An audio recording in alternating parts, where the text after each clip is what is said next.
Today on Kingdom Newsline, we present our new headline, Macbeth's Rise and Fall to Power. Macbeth, Thane in the Kingdom of Scotland, viciously fought the Norwegians, leading him from ranking to Thane of Glamis to the Thane of Cawdor. Macbeth already had an ambitious side, and he encountered three witches who prophesied that he would later become Thane of Cawdor and then follow up and becoming the King of Scotland. As well, the witches also prophesied that Macbeth's best ally, Banquo, would have sons that would later take the throne. Macbeth and Banquo fled with skeptical feelings, with the prophecies long knowing that when they arrived at the military camp, that they would be informed that Macbeth has become the Thane of Cawdor. Macbeth held his feelings about the prophecies. He told his companion Banquo that they were witches and then they knew nothing but lies. Behind everyone's back, Macbeth tells his beloved wife, Lady Macbeth, about the prophecy of him becoming King of Scotland. Her response was to trigger his ambition for royalty by making the prophecies come true, which is killing King Duncan.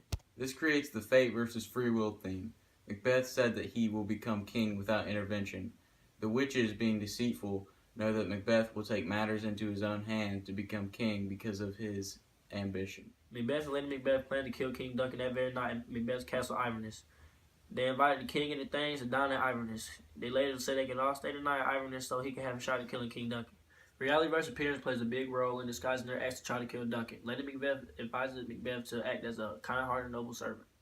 Their plan in detail for the assassination of Duncan was for Lady Macbeth to get the guards drunk and then hand their spades to Macbeth to handle all the dirty work with Duncan. After, they will place the blades into the hands of the guards, faking that the guards killed Duncan. The next morning, when Duncan's death is discovered, Macbeth kills guards in rage for supposedly killing the great Duncan. In response, Duncan's sons, Malcolm and Donalbain, flee almost suddenly from the loose killers so they won't die since they are next up the throne from their father Duncan. Because everyone favors Macbeth, Macbeth is granted as the new King of Scotland, following Duncan to death.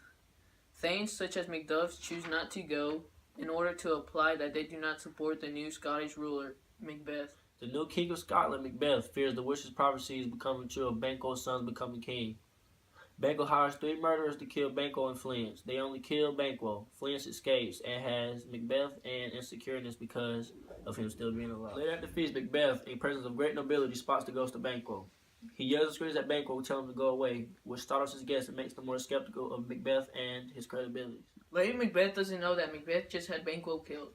As Macbeth grows more ambitious and more ruthless as king, Lady Macbeth begins to know less and less about Macbeth's plans. Concerned about the prophecies, Macbeth went to visit the three witches once again. The three witches showed him three apparitions or spirits, which gave Macbeth presentations of more prophecies. The first apparition is an armed head who tells Macbeth that Macduff opposes him and he should be aware of him. The appearance of the armed head means war is coming towards Macbeth, so beware. The next apparition was a bloody child. This signified that no man born from a woman would be able to defeat Macbeth in battle. The next apparition told Macbeth that he was safe until the Burnham Woods moved to the Dunsinane castles. Macbeth felt very safe knowing this information. Macduff later found out that Macduff had fled to England to see Malcolm. Macbeth took this as a threat, so he ordered the seizure of Macduff's castle and the death of his wife and child. Macduff hears of his family's execution and promises revenge on Macbeth. Malcolm raises an army in England to march to Dunsinane Castle and kill Macbeth. During all this chaos, Lady Macbeth becomes more agitated and guilty because she caused Macbeth to become more ambitious and cruel.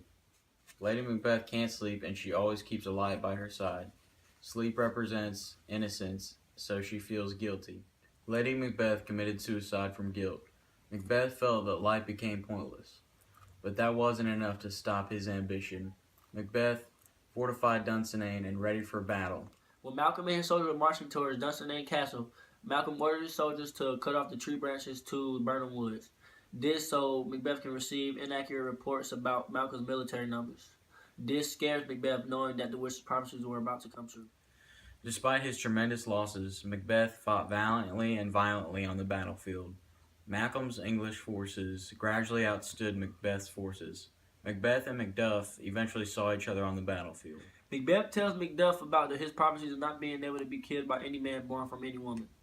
Macduff's response is he was not born of natural birth. Sadly, he was being ripped from his mother's womb.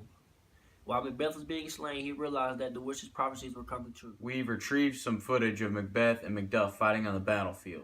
My voice is in my sword. That bloody ability turns to give thee out. Ooh, they fighting! I Ooh! bear a charmed life, which must not yield to one of woman born. Tell thee, Macduff was born from his mother's womb until he ripped. Great news. Malcolm becomes king and promises great attention for his thanes and his people.